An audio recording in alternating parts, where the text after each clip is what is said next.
Hello guys, welcome to my channel. আজকের আমার recipe হলো চিংড়ি মাছ দিয়ে কাঁঠালের এঁচোড়। প্রথমে আমি কাঁঠালটাকে ভালোভাবে কেটে নিলাম, হাতে তেল মাখিয়ে, যাতে হাতে আটাটা না লাগে। তারপরে আমি কাঁঠালটাকে ছোটো পিস করে কেটে নিয়ে সেটাকে সেদ্ধ করতে বসিয়ে দিলাম। সেদ্ধ করতে দেওয়ার সময় তার মধ্যে নুন আর হলুদ দিয়ে সেদ্ধ করতে বসিয়ে দিয়েছি। হলুদটা দিলে আটাটা কেটে যায়, তার জন্য দিলাম।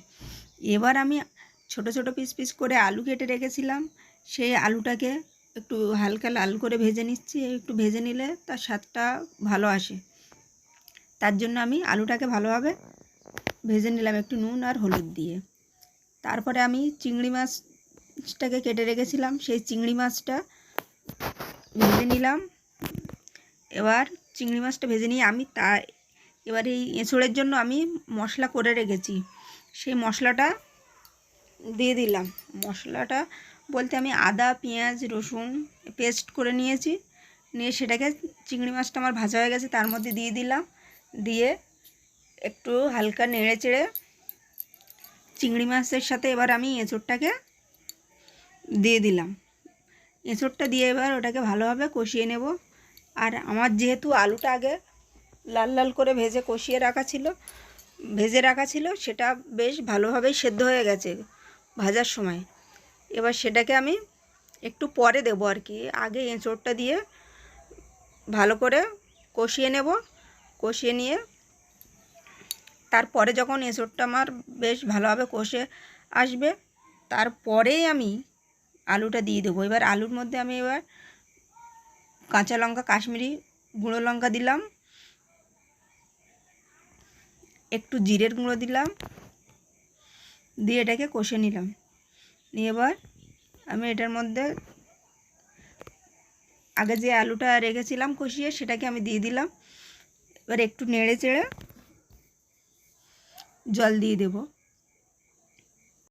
কাঁঠালের এঁচোড়টা খেতে না খুব ভালো লাগে আমার, এই চিংড়ি মাছ দিয়ে পুরো বিয়েবাড়ির স্বাদ আর কি। দেখুন কালারটা কি সুন্দর এসছে। এবার এটাকে ঢাকনা দিয়ে ঢেকে রেখে কিছুক্ষণ ফুটিয়ে নেব। নিয়ে এটা পুরো গা মাখা হবে, মানে এটা বেশি ঝোল রাখা যাবে না, ঝোল রাখলে সেরকম স্বাদ আসবে না। এবার ওটা আমার বেশ ফুটে ঠিক জায়গা মতো চলে এসছে। ওর মধ্যে আমি একটু গরম মশলা দিয়ে দেব, শাহি গরম মশলা দিয়ে। এবার ওটাকে আমি কিছুক্ষণের জন্য ঢেকে রাখলেই আমার রেসিপি কমপ্লিট।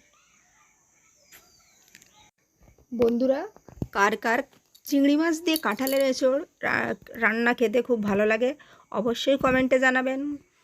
আর আমাদের রান্না যদি ভালো লেগে থাকে তাহলে একটি লাইক, কমেন্ট, শেয়ার করবেন এবং পাশে থাকা বেল আইকনটি ক্লিক করবেন।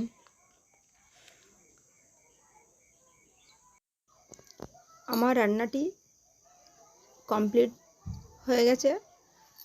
এবার দেখুন কত সুন্দর হয়েছে রান্নাটা। আমি এবার এটাকে গামলিতে ঢেলে নিচ্ছি। এটি ঘরোয়া পদ্ধতিতে রান্না করা একটি সুস্বাদু খাবার, এটি সকলেই খেতে পারে। আজকের মতো টাটা, বাই।